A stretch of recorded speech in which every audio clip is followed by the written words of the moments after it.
All right, welcome to episode 4 on the Moms Who Achieve podcast, where we discuss all things personal growth. I'm your host, Regina Sloan, and today we're going to chat about the last part of the Stickman, the body. Check out the resources in the show notes for your PDF download of the Stickman so you have a visual of what I'm talking about. So the very small circle at the bottom of the Stickman is called the body.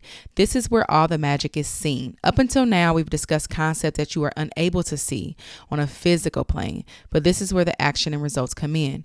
We know that our conscious mind is our creative mind, where we accept, reject, or originate ideas. And once those ideas are accepted, we become emotionally involved with them via the subconscious mind, who, by the way, has no ability to do what? Reject. No, it cannot reject anything. Everything is true when it is accepted when it is given to the subconscious mind, because it can't even accept that's done in your conscious mind. Whatever is passed to the subconscious mind is true. Our body on the physical plane is where we see the results of the beliefs we have, your surroundings, the results you see. Once you get emotionally involved with an idea, it must come to fruition. That saying, and I believe it's in the Bible, by their fruits you shall know them. By someone's results, you'll know what their thoughts and feelings reflect. And as we start to change our beliefs, we may not see immediate results on the physical plane because we do not know the gestational period of an idea. But once it's accepted as true, once it's into the subconscious mind, once you are emotionally involved with an idea, it must come to be. That is law. It's important to remember that every result starts with our thoughts. You may have heard this phrase said in many different ways. Your thoughts create your feelings create your actions is what gets you your results. It's so important to control our thoughts because they literally become our environment, our results, our experiences, good or bad. Dr. Maxwell Maltz, a plastic surgeon, wrote a book called Psycho-Cybernetics. And in this book, he explained very well this concept that we have an internal factor similar to a thermostat. A thermostat that, just like in our home, brings our internal temperature, if you will, back to normal or the set rate, which is the belief system we have. Example, we decide we want to change a limiting belief. We will start to work on changing that belief and doing things differently. And as we do, our internal thermometer goes off, feels something's different, something's off, and gets to work to get things back to normal. Imagine it's 70 degrees in your house. If someone opens the front door, it may soon be 60 degrees. Your thermostat is going to pick it up. Whoa, hold up. We're at 70 and we're at 60. We're supposed to be at 70, and it's going to turn the heat on to get you back to 70, which is your set rate. That is how your internal thermometer works. A more personal example for me. For years, I have lost 10 to 20 pounds and gained it right back. Yo-yoing for sure. I would get down to my lowest weight and for whatever reason, start back up those unhealthy eating habits. I'm not working out anymore. In my mind, I'm like, oh, whatever. My husband, he accepts me who I am anyway. It's going to be too hard to reach my goals. I don't really need to have flat abs anyway. That's just ridiculous. I got too much going on. All the things that I tell myself that you likely tell yourself. Next thing I know, I'm back at my previous weight. My body is feeling more comfortable, right? Because I'm more comfortable at that weight. I'm back to feeling like shit, right? This is because my subconscious mind, my belief around that, my paradigm is that I'm overweight. That's me. I can't control my eating habits. I hate to work out. It's all a waste of time, and all of the other limiting beliefs that keep me at an unhealthy weight. What's happening in my body is I'm trying to introduce a new idea, a new belief that is much different than the one I've always operated with. And as I do this, now things are in harmony. I'm shaking things up a bit and I start to get pushback. All hell breaks loose, which happens with any goal that you start to set for yourself and start to work towards. I start to doubt if I can even reach my weight goal anymore. Is it worth it? Start to tell myself the trouble isn't worth the outcome. Slowly but surely, I'm sliding right back into my old habits. When you introduce a new idea to your set paradigms, your body, your mind gets very uncomfortable because it's not used to that idea and things are not in homeostasis. So it's important that we do the real work of changing our subconscious mind using one of the 3 ways that was discussed in episode 2. If you haven't listened to that, the recap of that is through self-hypnosis, repetition, and energy psychology. For more of an in-depth explanation, check out episode 2.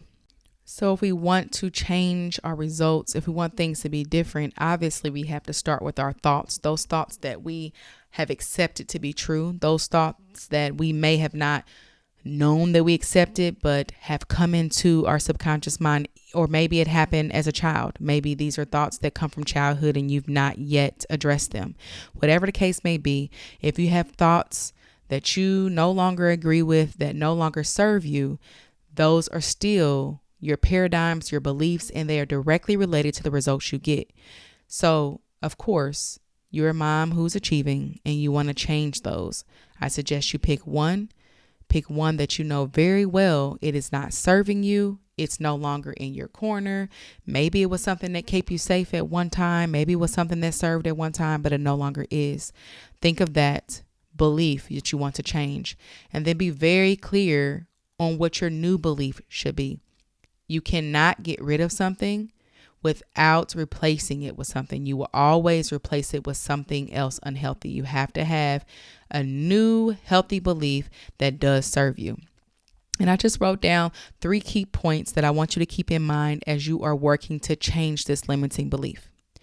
First, when you're working to change your limiting beliefs, it's important to use present tense because your subconscious mind doesn't know past or future. It only knows present.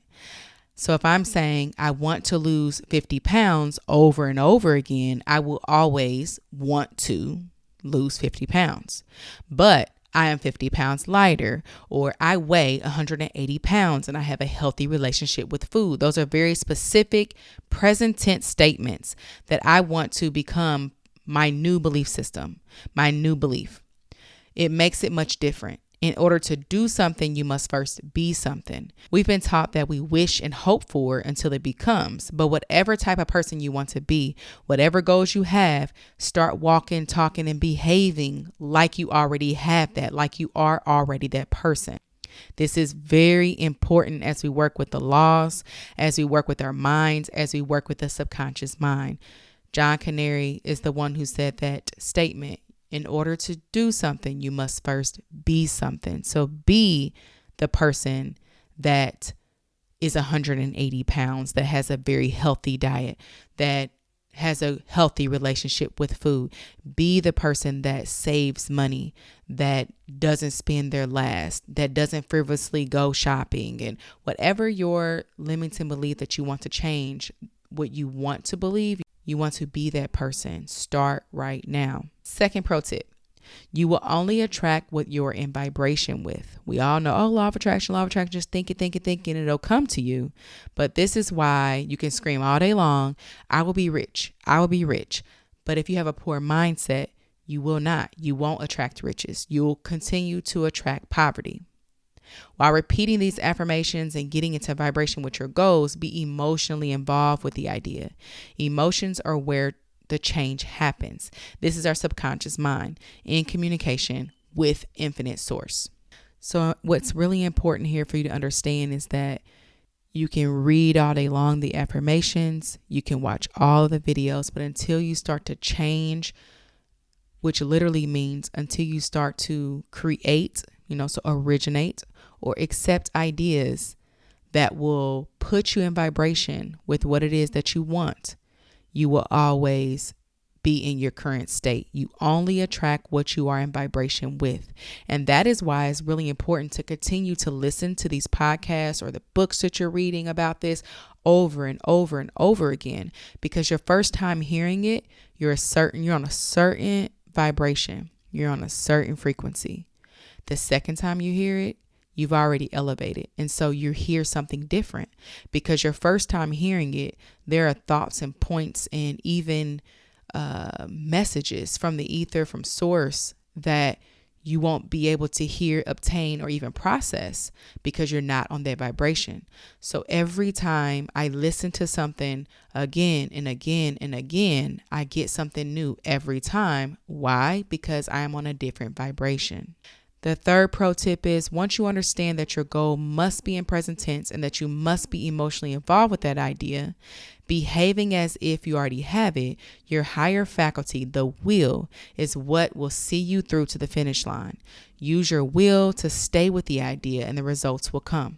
There are a few ways to strengthen your will. One being maybe light a candle across the room, sit in a chair and just stare at that candle until you become one with that candle. When your thoughts go to something else, bring them right back to the candle. And you continue to do that. I've heard of someone placing a dot on a wall across from them and doing the same thing.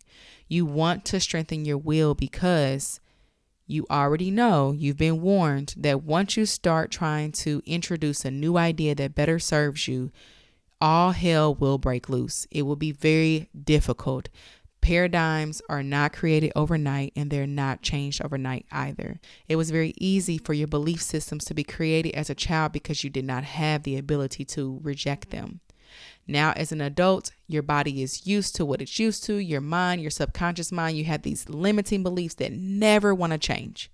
You are going to have to fight against a lot of uncomfortable nights, uncomfortable feelings, uncomfortable situations. It's not going to feel good. And your higher faculty, the will help you stick with what you know you need to do to reach those goals. I'm going to suggest the book You Were Born Rich by Bob Proctor, who talks a lot about our results and how we get them. It's mostly based on money, obviously, but like I told you before, you can remove money and put any belief, any goal that you have, it's all the same. But it's very important because he talks about our image and how we create our image, because you have to first have the image of who you want to be, who you want to become before you become it. So he talks a lot about the image maker, how to write down exactly what it is that you want, not to leave anything out, and how often you're to read that. And he talks about a goal card and all different kinds of tactics that can help us reach our goals. It has helped me. These things are not just done half-assed. People are really out here doing the things that they want to do to live in their light. They're getting the things they want. If you spend any amount of time talking to any of the gurus, any of the big timers that are helping people reach their goals, that have reached their own, you will see that they all say the same thing and maybe in a different way. You have to first believe it. You have to move in that direction. One thing I read in a book by Marie Forleo called Everything is Figure Outable is that clarity comes with action. You may not have all the answers. You may not even have the confidence. Confidence comes with experience, by the way, but you may not have the confidence. You may not have all of the things. It may not all make sense, but just think, what is the next best thing that I can do right now? The tiniest little thing to move the needle forward. And that's what you focus on. So begin by writing one belief that you want to change, one limiting belief that is not serving you, and the new belief that you want to install into your subconscious mind, that you want programmed. Go back, listen to this episode, use the tools here to change that. Use the tools in episode 3 that show you how to change your subconscious mind, how to reprogram your subconscious mind so that you can get rid of those limiting beliefs and install the new belief system that you want to have. So now we get into our part of the episode where I shout out a mom who's achieving. And this week I want to talk about Tanisha Watkins Henderson. As y'all will learn through this show, I was very much a traditional parent, not even 5 years ago. All the things, the punishments, the whoopings, the shame, blame, childism, all of that.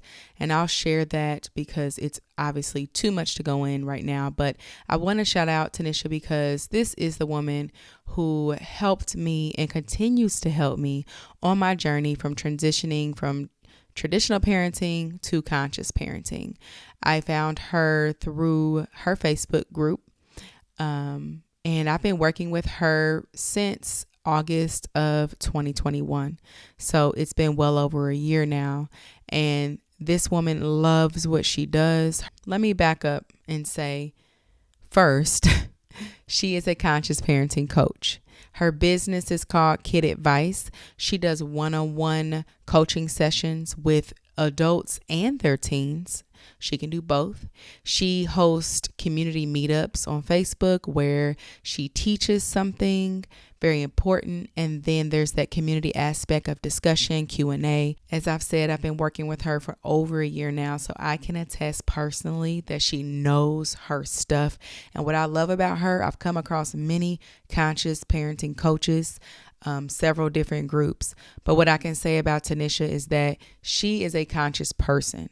She has helped me so much, not only with my children, but with the other relationships in my life. She has helped me so much with my husband, just being conscious all around to the people that I love and addressing those very limiting beliefs and mindsets and ways that we have learned to do life with other people. She's changed my life. She's changed the life of the people in my house. And it's funny because my husband will often say, well, what did our co-parents say? So he calls her our co-parent. He says, oh, we're co-parenting because I very often will, okay, what would Tanisha do? Like literally, I can't say enough about her. I would scream from the top of any mountaintop that if you are struggling at all in your relationship with your child, if you are struggling with, if you know what conscious parenting is and you're struggling with transitioning, if you're struggling with even being conscious with your spouse, she has a Facebook group as well. For that, I'm going to let you guys know her Facebook group she has a few. One is called The Conscious Mom. That's a Facebook group for Black moms to come together and learn together. Nothing but amazing information here. She has another group called The Conscious Family, where anyone, male or female, no matter your race, can be in and do the same. Her business page on Facebook is called Kid Advice. I will link her business page, link all of her Facebook groups, and link her booking, because that's what you really need to be doing. Go ahead and book a call with her. She'll change your life, even in just 1 hour, I'm telling you. She also has a new group that she started this year called the Married Mentor, where she addresses the same. Like I said, she is a conscious person and helps all around with conscious relationships. So this one is specific towards married folks. I love her. I cannot say enough how grateful I am that God sent her to me and how she continues to feed me what I need so that I can be the best parent I can be. She loves what she does. She's very passionate about children. If you go to her page and check her out in October, this is October 2022, she went live every day on her business page, Kid Advice, and she gave 5 to 6 minutes of just beautiful tips every single day that we can start using right now in our parenting journey. I'm telling y'all, she's gold. I'm telling you, check her out. That's it for this week. I'm going to wrap it up. I hope that this brought value. Thank you so much for taking the time out to listen, and I'll see you next week.